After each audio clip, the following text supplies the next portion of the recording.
क्या होगा अगर हजारों साल पहले पृथ्वी पर रहने वाले विशालकाय मानव आज के इंसानों से कहीं ज्यादा ताकतवर और बुद्धिमान थे? और क्या होगा अगर उनके बीच छिड़ा एक युद्ध पूरी सभ्यता को हमेशा के लिए मिटा दे? आज की कहानी ऐसे ही रहस्यमयी दैत्यों की है जिनकी लड़ाई ने दुनिया का नक्शा बदल दिया।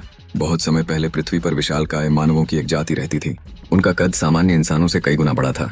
वे पहाड़ों को पार कर सकते थे, बड़े बड़े पत्थरों को खिलौनों की तरह उठा सकते थे और अपनी शक्ति पर बेहद गर्व करते थे। लेकिन समय के साथ उनके बीच मतभेद बढ़ने लगे। जो कभी एक ही जाति थे, अब कई गुटों में बांट चुके थे। छोटी छोटी दुश्मनियां धीरे धीरे एक बड़े युद्ध का रूप लेने लगी।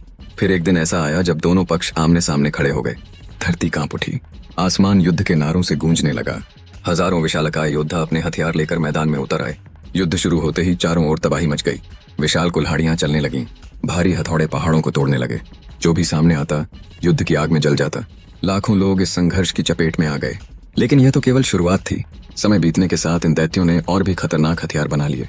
अब लड़ाई सिर्फ ताकत की नहीं बल्कि विनाश की हो चुकी थी। एक के बाद एक सेना मैदान में उतरती रही। हर युद्ध के बाद जमीन पर सिर्फ लाशें और खंडहर बचते। फिर तकनीक और विनाश का स्तर इतना बढ़ गया कि पूरा संसार खतरे में पड़ गया।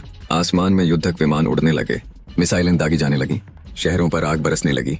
जो सभ्यता हजारों वर्षों में बनी थी वह कुछ ही दिनों में खत्म होने लगी। आखिरकार वह दिन भी आ गया जब सबसे विनाशकारी हथियार का इस्तेमाल किया गया। एक भयानक विस्फोट हुआ। आसमान में विशाल मशरूम क्लाउड उठ खड़ा हुआ। धरती कई किलोमीटर तक हिल गई। लाखों लोग पल भर में मिट गए। युद्ध तो समाप्त हो गया, लेकिन उसके साथ ही समाप्त हो गई वह महान सभ्यता भी। आज सिर्फ उनके अवशेष बचे हैं, कुछ रहस्यमयी संरचनाएं, कुछ अधूरी कहानियां और कुछ ऐसे सवाल जिनका जवाब आज भी किसी के पास नहीं है।